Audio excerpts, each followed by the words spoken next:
This week, a taste of Britain comes from the Lizard Peninsula in Cornwall.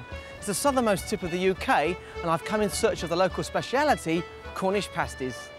The Cornish have always seen themselves as different to the English, a Celtic race with their own customs, language, and even food.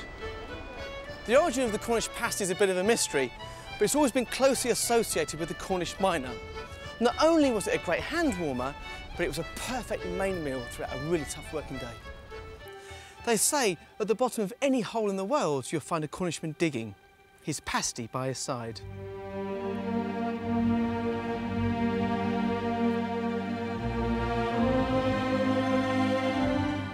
The Cornish were such gifted miners, they spread all over the world in the 19th century. The California gold rush, Australia in open boats. Anywhere there was mining to be done, the Cornish would go, taking their pasty recipes with them across the globe. Cornish pasty is a big business, and we eat 3 million of them a week. That equates to £150 million a year.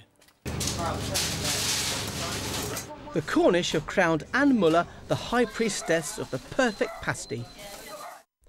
Woe betide any French president who dares criticise our food. Such is her fame far and wide, pie pilgrims come from all over the world to her pasty shop on the Lizard. Busy, isn't it? Well, here we have the ingredients for the classic Cornish pasty. Right.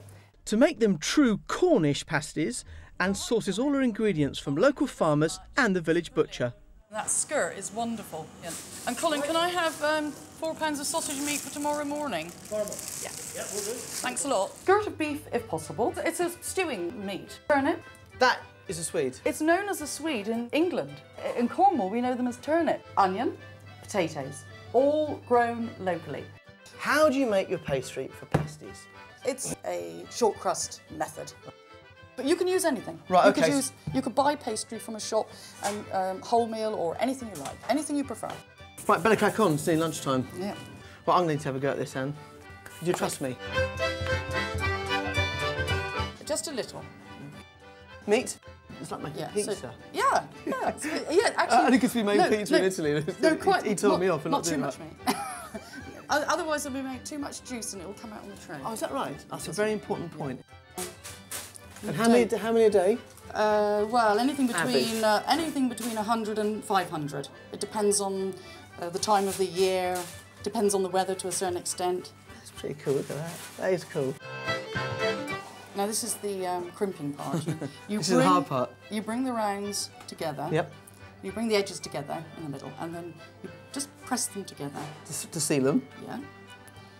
And then you pull the pastry over, inwards, over, inwards, over, inwards. And is this the official way of crimping, or does it change? Because some of the pasties I've seen, the crimping's right on the edge, some at the top, slightly different, I don't know. Yeah, well, we always go over the top, but you will often see a pasty which is crimped, I can't do it, yeah, around the side. Yeah, so it almost ends up looking like that. They're both completely legitimate.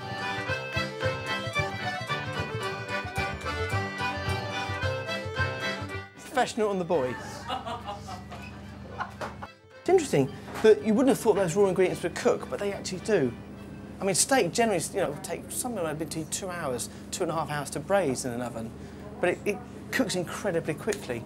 I think that's down to moisture in the swede and the onions, and also the potato. What with the pastry being quite elastic, what ends up happening is all the steam's kept in. What you do in the end is get a complete meal cooked perfectly. And what do you say to chefs who cook their food, their mince and stuff beforehand? What would you say to them? Oh, I wouldn't like to tell you. As usual, Anne sells every last pasty, so her working day is over by mid-afternoon.